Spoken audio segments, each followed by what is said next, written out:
ये वाला जो टेक्स्ट है ये ऐसा सेंटर में आना चाहिए और इसके पहले एंड बाद में मेरे को थोड़ा सा एक गैप चाहिए।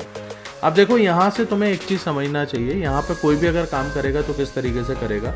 यार तुम यहाँ पे जा सकते हो, इसको इंस्पेक्ट कर सकते हो। ये देखो ये कितना ब्यूटीफुली ये चीज़, मतलब इतनी सी चीज़ थी गाइस, बट अगर तुमने की होगी तो तुम्हें मज़ा आया हो। Hi everyone, so I hope यार आप लोगों ने लास्ट वाला सेक्शन ज़रूर किया होगा जिसमें हम लोगों ने ये फीचर सेक्शन बनाया हुआ था एंड मैंने आपको एक छोटा सा एक असाइनमेंट दिया हुआ था। सो आई होप आप लोगों ने इन चीज़ों के ऊपर काम किया होगा। अगर नहीं किया है कोई बात नहीं, मैं आपको बताता हूँ किस तरीके से करना है।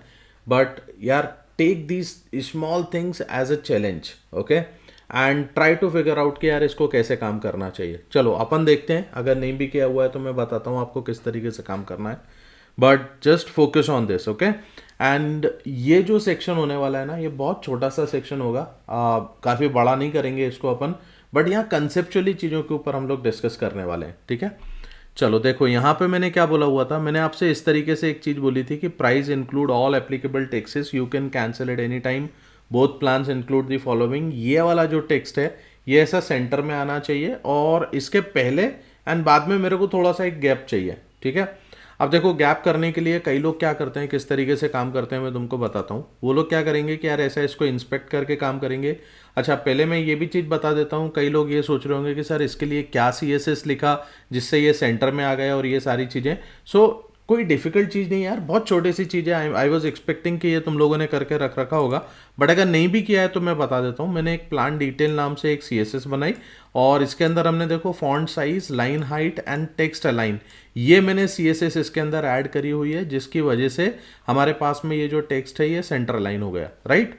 अब देखो इसके अंदर तुम्हें समझने के लिए एक चीज़ और समझना पड़ेगी कि यार इसका स्ट्रक्चर हमारा किस तरीके से बन रहा है।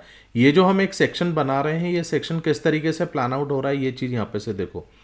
तो देखो ये जो सेक्शन प्राइसिंग है, इसके अंदर मैंने एक ये कंटेनर बना के रख रखा हुआ है ठीक है, जिसके अंदर हमारे पास वो दो सेक्शंस आ रहे हैं, ठीक है। यहाँ पे ये जो eating well without breaking the bank, ये जो एक टेक्स्ट आ रहा था एकदम टॉप में, वो चीज़ हमने बनाई हुई है।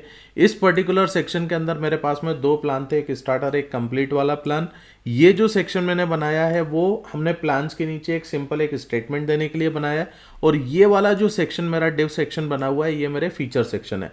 तो ये चार सेक्शन तुम्हारे ये सेक्शन प्राइसिंग के अंदर यहाँ पे बने हुए हैं, ठीक है। इतना समझ में आ रहा है। अब देखो यहाँ से तुम्हें एक चीज़ समझना चाहिए, यहाँ पे कोई भी अगर काम करेगा तो किस तरीके से करेगा। यार तुम यहाँ पे जा सकते हो, इसको इंस्पेक्ट कर सकते हो और इंस्पेक्ट करने के बाद में ये देख सकते हो कि ये जो प्लान डिटेल है, देखो जब मैं इस पर होवर कर रहा हूँ तो इसके पहले और इसके बाद में मेरे को बेसिकली एक ये चाहिए था, मार्जिन चाहिए है, राइट। तो मार्जिन के लिए तुम क्या कर सकते हो, या तो तुम ये कंटेनर ग्रिड जो है यहाँ पे आके एक CSS बना लो जिसमें अपन मार्जिन बॉटम कर लेते हैं। तो हम ये चाह रहे हैं कि यार ये वाला जो सेक्शन है इसमें एक मार्जिन बॉटम सेट होना चाहिए और ये वाले सेक्शन में एक मार्जिन बॉटम सेट होना चाहिए। अब इसके लिए अगर तुम देखोगे ना, तो मैंने ऑलरेडी ये मार्जिन बॉटम से रिलेटेड क्लास हमने ऑलरेडी बना के रख रखी है। अब ये कहाँ पे है इसको बताने के लिए मैं एक काम करता हूँ, मैं तुमको general.css में ले चलता हूँ और यहाँ पे से तुम देखो मार्जिन, एक काम करो मार्जिन बॉटम MD, ये देखो ये मैंने एक CSS बनाई थी जिसमें मैंने मार्जिन बॉटम ऑलरेडी सेट करके रख रखा हुआ है, राइट। तो अगर थोड़ा सा कॉमन सेंस यूज़ किया होगा किसी ने और अगर उसने इन चीज़ों पे काम किया है तो तुमको इसके लिए अलग से CSS लिखने की ज़रूरत नहीं है गाइस, ठीक है। तो देखो यहाँ पे तुम क्या करोगे, ये जो एक CSS है ग्रिड कॉलम वाला, इस कंटेनर में मैं एक इसको पर्टिकुलर इसको मैं ऐड कर लेता हूँ और जैसे ही मैं ऐड करूँगा, let's see what happens with this.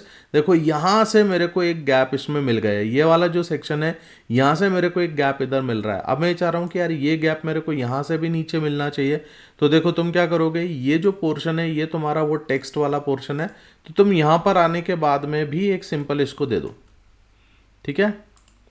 ये देखो ये कितना ब्यूटीफुली ये चीज़, मतलब इतनी सी चीज़ थी गाइस, बट अगर तुमने की होगी तो तुम्हें मज़ा आया होगा कि यार ये चीज़ किस तरीके से होती है।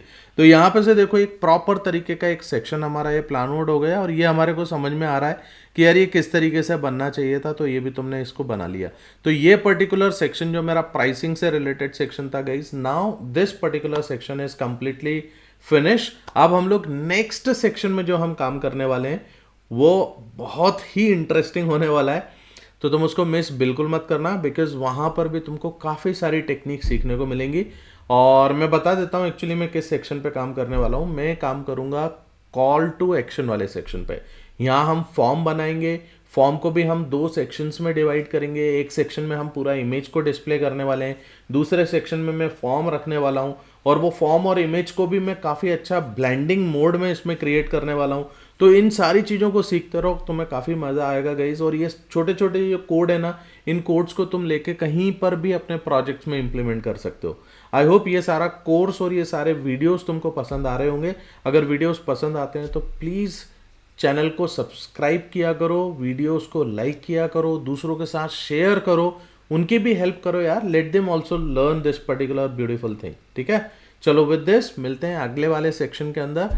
And till then happy coding, bye bye.